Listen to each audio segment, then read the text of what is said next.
I'm Jessica Rouch. Hi, we're Blue October. Blue October. We're privileged to be here with them tonight. They're performing live at the Fillmore.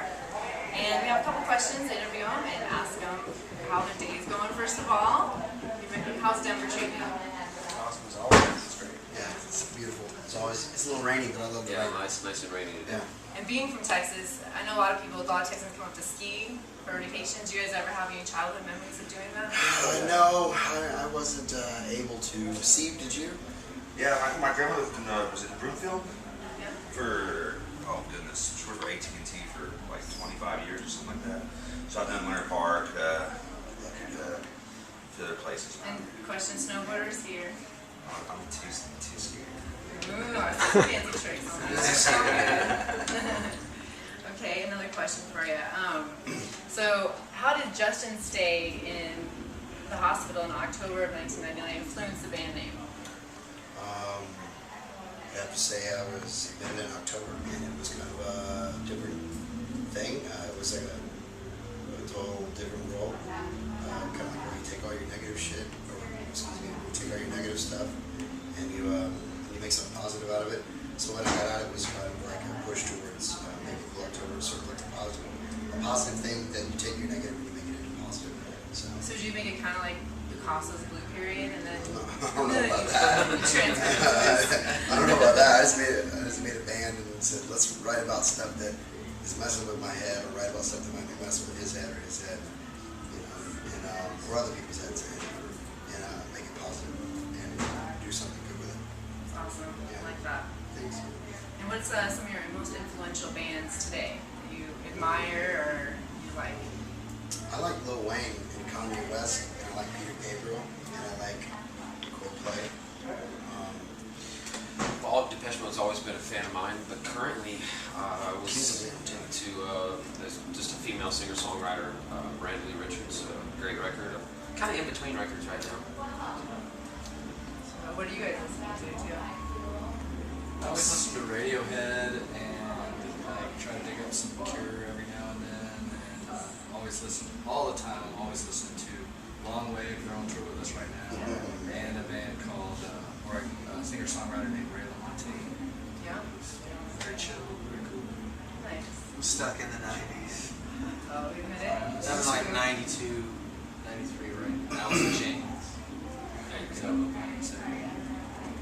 Poison, a little Poison in there. No, I never listened to Poison. I didn't did. my neighbors had, that's what you're old. You're older. I knew that stuff. My neighbors had Poison, and I used to make fun. Never mind. I keep gravitating towards David Gilmour, Pink Floyd, listen to our jazz like Vincent and Norman Brown, and stuff like that.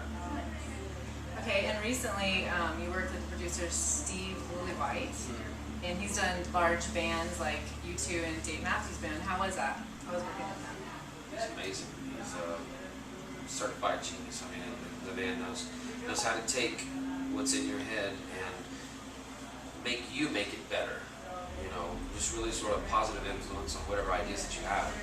And Would he challenge you to kind of completely, over and over and over and over. Even when you thought you brought it to the table, you say, okay, that's take one, and you're on like take 20 or something, you know. So like, let's now that we're at this point, let's take it further. start again and Right. do it even better? Right. Awesome. What's your favorite song from your new album, Approaching Normal? Picking up pieces.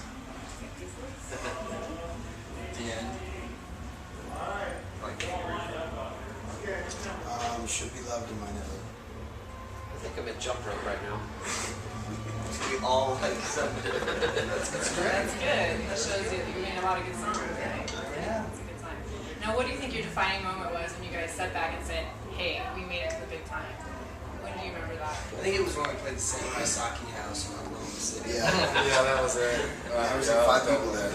Yeah, but there was this dude chopping up some fish, and we thought it was so cool. You could toss that fish in our mouth, and that's when we knew it was big.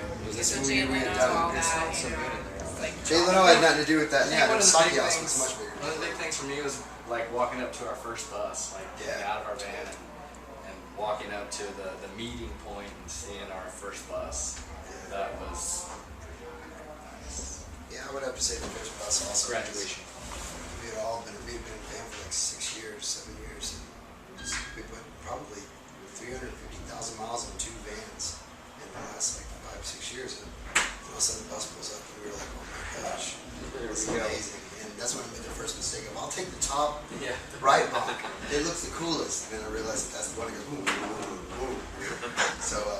So is that why you came up with the name Crazy Making Tour this time?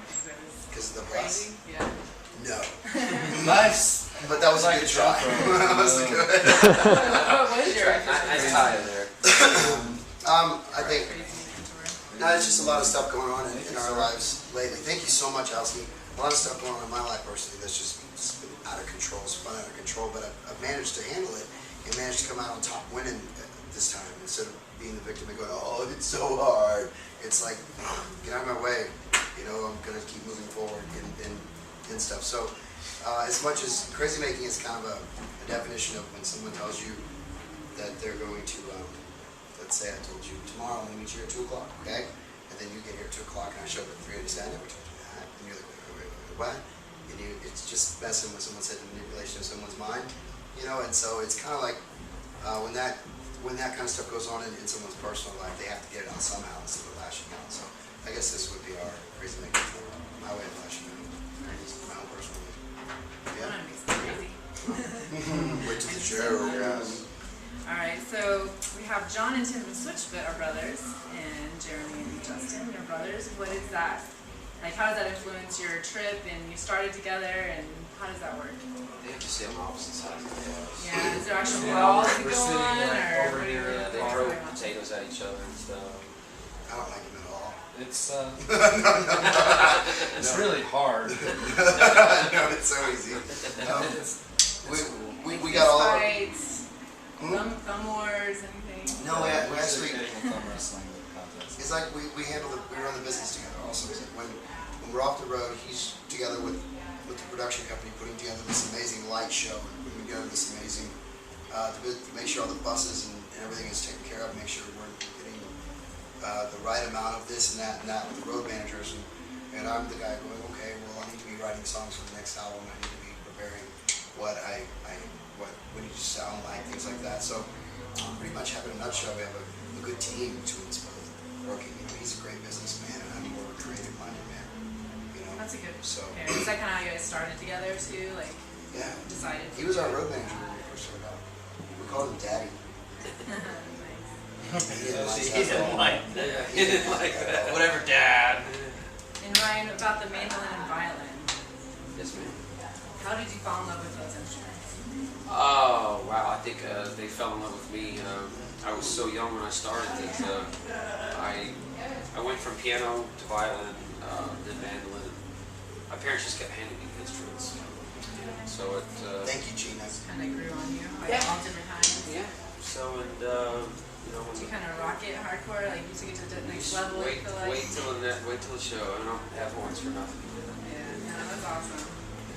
And then Matt, you spent a stint away from the band in 2002 to 2005. Yeah, why did you do that, Matt? Yeah, what was that about? And He was has in it the made you bathroom, like wasn't closer to everybody now, or? I think so, yeah. I mean, it was for a lot of personal reasons, you know, but I think that it was necessary, you know, coming back. I do feel a lot closer. I You feel stronger? I feel a lot more grown up, so I feel like I can actually function properly in this band and give 100%. You know, as where before there were times where I was giving 70%, you know, and I felt kind of guilty about it, so. You get back that long? 2004. I think we're Haitian. I know, man. I've been telling you that for like 3 years. Well, and like for me, like when I used to play softball and I take a season off, and I come back even stronger, like a better arm for some Right. reason. Do you feel like you're a little stronger too now? I feel like I'm a better player, to be honest Yeah. with you. Just as a musician, I think that I spent a lot of time writing again, and just kind of getting into my own headspace and sort of relearning my instrument. And so when I came back, I feel a lot more proud of, you know, being a musician, and just carrying on that way. And what do you have to say to your fans? Anything else you guys like to say? Thank you for always supporting us. Seriously, there's a lot of bands that can't do the band thing for a living, and we're able to because of you guys. So we'd like to thank you for all your support over the past 13 years. So thank you very much. You're the reason we're not singing in the shower. Well, we are. Thanks for having us.